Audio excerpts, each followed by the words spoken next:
A secret WWE signing has been revealed, and is this top free agent heading to All Elite Wrestling? But first, AEW are on the road to Wembley Stadium, with them set to bring the All In pay-per-view to London, England in late August. With a capacity of 90,000 seats, not including those placed on the pitch, the venue allows the company to set its sights on breaking its all-time attendance record for a show, which currently sits at just over 20,000 for the AEW Grand Slam Dynamite in 2021 at Arthur Ashe Stadium. With that said, FTR's Dax Harwood and Cash Wheeler would speak with Uproxx this past weekend, where they would reveal what they feel should be the main event of the show, with them calling for the return of the absent CM Punk. And Dax would say, CM Punk and FTR versus The Elite, that's gotta be it, right? If you want to sell 50,000 tickets and take this company to the next level, that's it. That's me dreaming. That's the dream match. That six-man tag in Wembley Stadium could help launch AEW to the next level.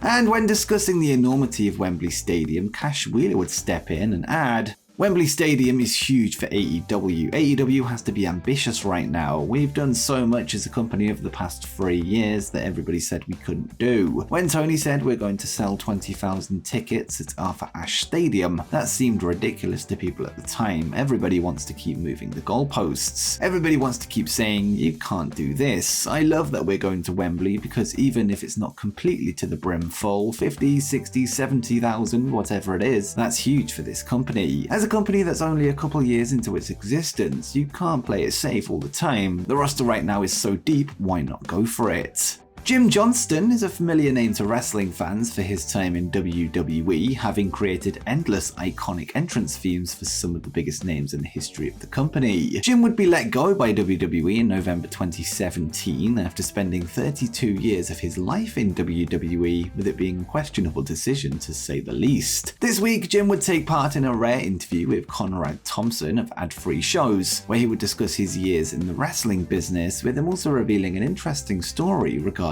All Elite Wrestling. Johnston would note that at one stage he reached out to AEW over producing their music for their wrestlers. However, there was no response, and he would say, I actually approached AEW at one point to write some themes for them with no interest. Now, the way I approached it, it's very possible the people in charge never got the memo. I'd be happy to write some themes for them. I'd be happy to write some themes for WWE, but I would never want to get as immersed as I was. When discussing the problem with current themes in wrestling, Johnston would add, what does this music have to do with anything? We've gone from a time when you could be cooking in the kitchen and the TV's 2 rooms away and you could tell who's coming out to the ring. I don't understand, how did that transition happen where it seems just to get down to the pure noisy spectacle of it all? And we kind of lost that magic of it's all about character and storyline.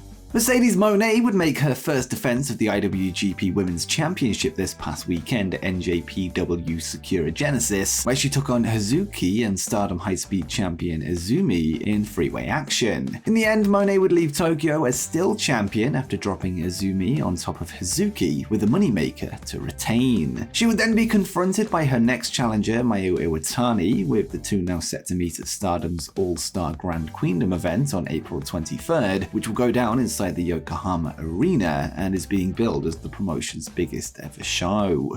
Sakura Genesis would also see some new champions crowned during the bout that saw Hiroki Goto and Yoshihashi defend against Kyle Fletcher and Mark Davis of Aussie Open. The win marks their first ever reign with the belts, whilst also adding gold to the United Empire stable. The main event of the show would pit IWGP World Heavyweight Champion Kazuchika Okada against New Japan Cup 2023 winner Sanada, whose tournament win would earn him the title shot. The result came as a shock to many, this when Sanada managed to put Okada away after reversing a Rainmaker into a deadfall for the 1-2-3. The win follows a solid 2023 thus far for the new champion, having defeated the likes of Kenta and Tetsuya Naito in singles action. Now let's get to some stories from last night's episode of Monday Night Raw, a show that saw a ton of plans change ahead of time. And no, this time it wasn't due to the sudden hijack of creative from Vince McMahon, however it was linked to several travel issues for half of the roster. Prior to the show, Sean Ross Sapp of Fightful and Andrew Zarian of the Mat Men podcast would report that the show was rewritten extensively, with Dave Meltzer of Wrestling Observer confirming this on Twitter with him writing,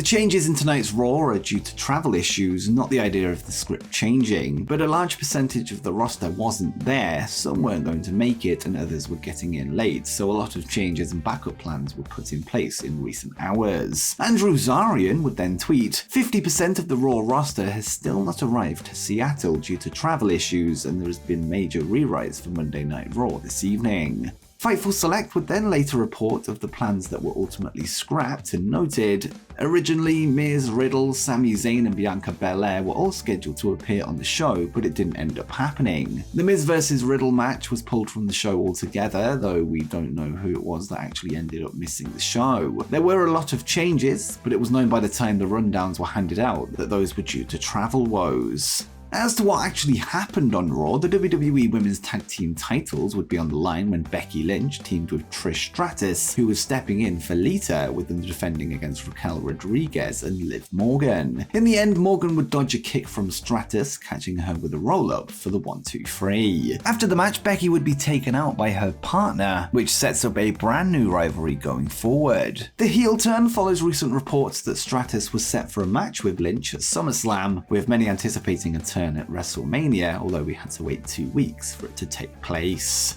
And for our final story coming out of Monday Night Raw, Cody Rhodes would address the crowd following his recent WrestleMania loss to Roman Reigns, as well as the segment last week that saw him be destroyed by Brock Lesnar ahead of the match that would have saw the two men team together. After teases that he was set to speak on his future with WWE, the American Nightmare would challenge the Beast to a one-on-one match for the upcoming Backlash pay-per-view, which would be a first time ever bout. We now await a response from Lesnar, who wasn't at Raw last night, although assuming that he accepts the challenge, the match will go down on May 8th in San Juan, Puerto Rico at Backlash, in WWE's latest big international show. And before we continue, why not drop a like down below if you're enjoying the video and subscribe to the channel with notifications turned on so you don't miss the latest wrestling news, as we try to reach 50,000 subscribers by the end of the year. But with that said, let's get to the next story.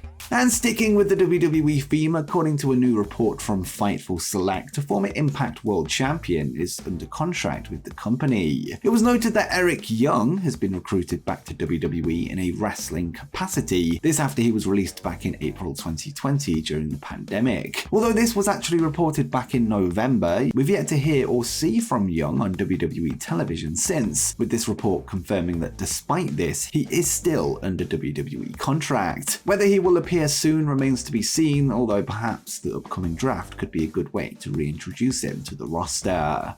Two former IWGP World Heavyweight Champions have dominated the free agency rumor mill over recent weeks, those being Kota Ibushi and Jay White. With Jay White now officially landing in All Elite Wrestling, the question remains on where Ibushi will end up, with all signs now pointing to him also becoming All Elite before the summer ends. Taking to Twitter last night, Dark Flosion Puro, who are regularly in contact with the Golden Star directly, would reveal his priorities were he to sign a long-term deal somewhere and said, Kota Ibushi told me AEW is his #1 choice. I don't want to go out normally, I want to go out seriously. I think I'm more suited to AEW than Japan. I already thought so doing All In. I have many friends, there are even the best tag partners. Whilst recent reports have suggested that he may not be keen on committing to a promotion long-term just yet, at least until he's established his dojo in Japan, it appears that Ibushi has particular interest in the upcoming All In pay-per-view, with Dark Puro adding, Kota Ibushi as well confirmed with me that he has high interest to be at the All In card with Kenny Omega, Young Bucks and Hangman Page in some capacity at Wembley Stadium.